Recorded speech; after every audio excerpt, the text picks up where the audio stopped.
So I called a friend in Los Angeles, and one day I was just going off, and I was, oh, I hate the people and all these kindergarten moms with gray hair, what's going on, and I'll never write again, I hate this place, and I'm such a failure, and I was just really in this horrible rant.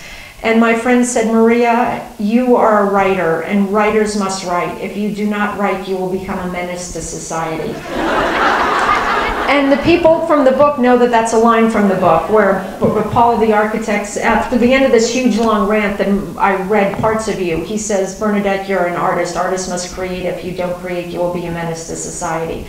As soon as my friend told me that line, I thought, I know my book, you know, and in that moment, and he said, what? I said, I have my book, I know what it is. It's me in 15 years if I never got over myself, if I just was feeling like this toxic victim.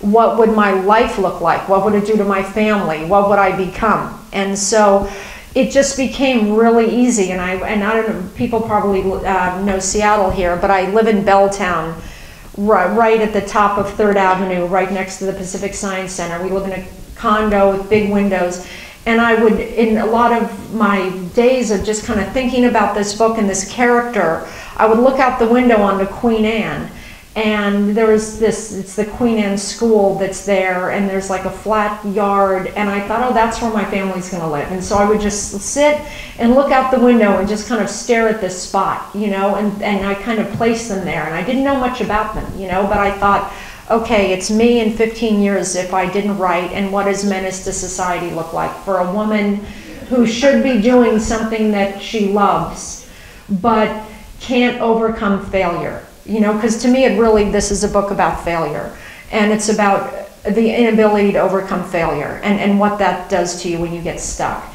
And so I just then went to town, you know, and started writing my crazy book. And another important piece, you know, that I will say before I turn it over to questions is that my daughter at the time was maybe 5 or 6, and that when I was really feeling like I was going crazy, my boyfriend thought I was going crazy, and I really felt like I didn't know how I'd taken this wrong turn, you know, where I was kind of not writing and so full of hatred. At the same time, I was driving my little daughter around in her car seat, and we had the best relationship in the entire world. There was, I mean, I'm going to cry just saying that there was so much love in that car between me and my daughter, you know, that she knew me, that she, in all of the craziness, she just loved me, and we had the best time together, and I knew her, and I wasn't trying, you know, and I wasn't that awful person when I was with her. Or maybe I was. Listen, I'm sure I swore at the Idaho drivers in front of me.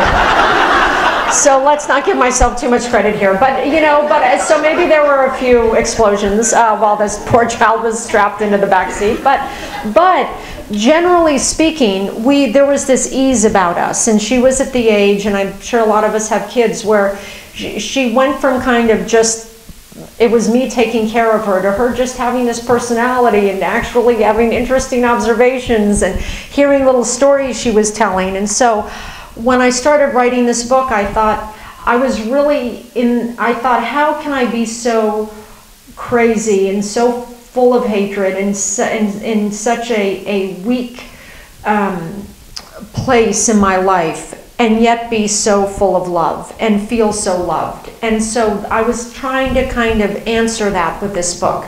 And it's an open-ended question and kind of an open-ended answer. You know, I had no conclusion particularly, but it was just, how can those things coexist? Because they do, you know, they're real. Those two things are as real as I know, those two parts of my life. And I think that maybe one of the reasons why the book has resonated, you know, and is that I think that's obviously universal. I mean, I will say, you guys don't have to be as crazy as me, or as Bernadette, but it really is moving to me, because I really thought I was writing such a specific little story, you know. I never was it's so specific to Seattle. I really thought I was on a death march to self-publishing, you know, and like trying to sell this book on like the counters of little shops in Seattle, you know, because I thought, how would anyone be interested in this book?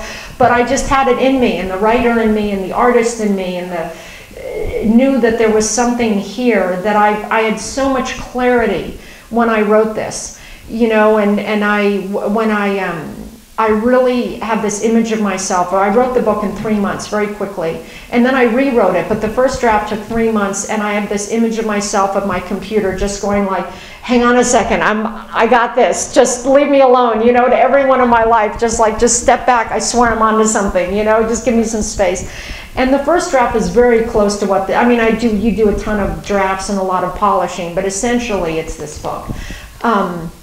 And so that's my tale of woe and happiness. So, I can just keep talking, but why don't we pretend we'll do this in the form of questions, just to, because I can just go on and on and on. Yes, questions. Well, I just wanted to tell you that I have felt that car thing that you had with your daughters. I have 2 sons, and I used to bring them to school, and we had the best conversations in the car ever, all the time. Yes. And I really miss it because now they're, my son's in college, and my other son rides his bike to school. It is, it's so, I really yeah. cherish it, and it's a treasure, and so thank you for saying that. Oh, good, yes, and it's also so private. You know, you can't explain it to anyone. You know, you can't say, oh, you wouldn't believe what we have in the car, or a little thing that we have going. You know, because it's just a very interesting private relationship. You know, that you have with your kid when you're driving them around in the car. You know, and so yeah, I was glad. Thank you that I was able to capture that.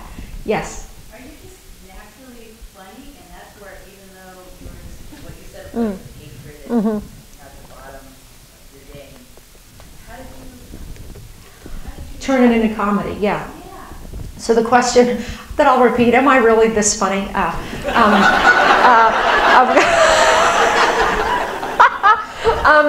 So comedy. So okay. So I think I think it's interesting because I really like teaching, and I like teaching writing, you know, and it's like my favorite thing to do is, and I teach in Seattle, and everyone wants me to teach about comedy writing, and I don't think it can be taught. I don't think comedy can be taught. I really think it's you're funny or you're not funny, and I have a funny take on things, you know. I think that if I go out to dinner, we go on a walk through town, and I'm with a bunch of people, even if it's horrific stuff, I will then, if I'm then at the end of the day, will go home to my boyfriend and say, oh my God, I saw the most hilarious stuff. And to me, it will be 5 funny things, where if you were on the, I'm not saying you're not funny, but if you were on the walk with me, you might not have seen this stuff as essentially funny. And I think that I don't know that there's such thing as happy comedy. Do you know what I mean? I think that like positive comedy is very, very hard to do. And in fact, I know this from all my years as being a sitcom writer, is that a lot of these actors who want you to, who want to be liked, okay? Because actors are totally crazy, and avoid them at all costs. But they don't, and it makes writers crazy, because you write this stuff and the actors will come in, oh, I don't know, I want to be nice, I don't want to say that stuff, it's all so mean, and you want to say you're playing a character. But so it's very hard to just do really nice comedy. You know, there's kind of a depth and a meanness to it. And it's not even, you know, mean is maybe not the right thing. There's an appreciation of the cruelty of life. You know, the essential cruelty of life is I think the lens that I see things through. I think like, oh my God, life is so cruel, that is so funny, you know, and other people would say life is cruel, oh, it's so terrible, you know, and I think like the stuff that's supposed to be so sad, I just find funny. And it's not that I don't have compassion, but and I think it has to do with the childhood, you know. My parents aren't here, I can say I'm alcoholic parents, and it's a child of an alcoholism. I mean, you find a lot, I mean, in writer's room, everyone, I was just talking to someone about this, in fact, which is interesting, in the comedy writer's room. People think it's like a bunch of Jewish people. It's actually Catholics with with alcoholic parents.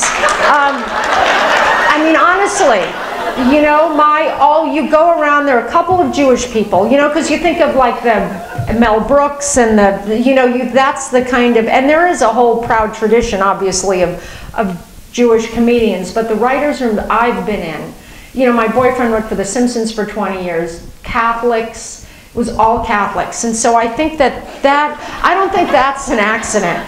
You know, I think you have to come up with some kind of coping mechanism to get through that craziness, you know, and to laugh at the essential cruelty of it all, I think is something that maybe gets formed, you know.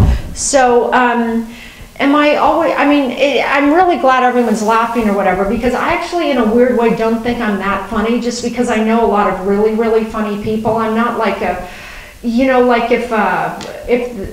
if there's a news story, I couldn't come up with like one-liners, you know, about it. You know, like I couldn't write an opening monologue for the Oscars or something. You know, that's a special kind of talent, a joke writer. I think that I love writing for Mad About You because it was really just stuff out of my life, and it was just stuff about my relationship, and I'm much more into kind of much smaller observational comedy, which can be insanely funny, you know, but I guess because I spent so much time with really serious joke writers who could just come up with just a perfectly formed like punchline, that I'm always like afraid of even calling myself a comedy writer, you know, because I feel like I'm more kind of about characters, you know, and truths of characters.